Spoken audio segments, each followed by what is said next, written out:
Володимир Зеленський відмовився співпрацювати з Верховною Радою цього скликання. Після того, як напередодні депутати не проголосували за зміну виборчої системи, представник президента в парламенті заявив, що нові законопроекти Зеленський подаватиме, коли матиме парламентську більшість. І вже сьогодні був опублікований указ про розпуск Ради, який дає старт достроковим виборам.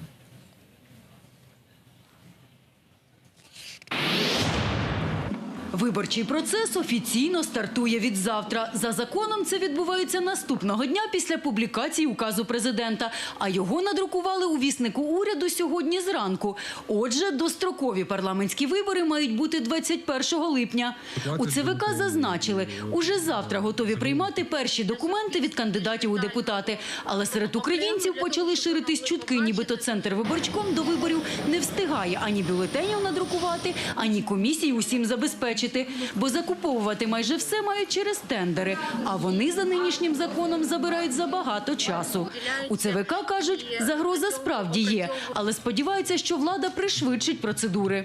Запит суспільства, який існує в нашому зараз часі стосовно оновлення парламенту, безумовно має право на реалізацію з боку президента. Сподіваюсь і очікую і від президента України, і Верховної Ради України, і Кабінету міністрів України негайного прийняття відповідних рішень, які дозволять провести позачергові вибори депутатів 21 липня 2019 року у відповідності до законів України. Оскільки учора Верховна Рада не внесла до порядку денного виборчих змін, запропонованих президентом, ці перегони відбудуться за старою змішаною системою. Тобто 225 депутатів обиратимуть за партійними списками і ще 225 на мажоритарних округах. У ЦВК сьогодні наголосили, що менше як за 2 місяці до виборів змінювати системи не варто, бо це порушує права громадян.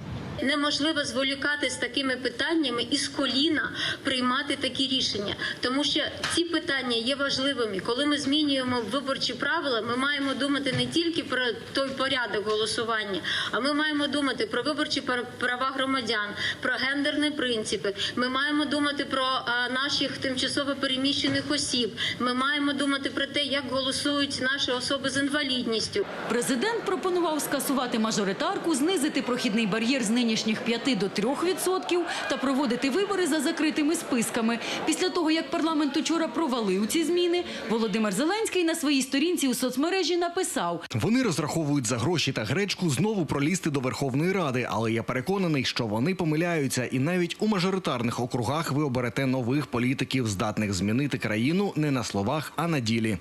Володимир Зеленський, президент України. Тож, судячи із заяви, Володимир Зеленський більше не планує вносити до парламенту поправок до виборчого законодавства. Наталя Заморська, Кирило Іванов. Сьогодні. Канал «Україна».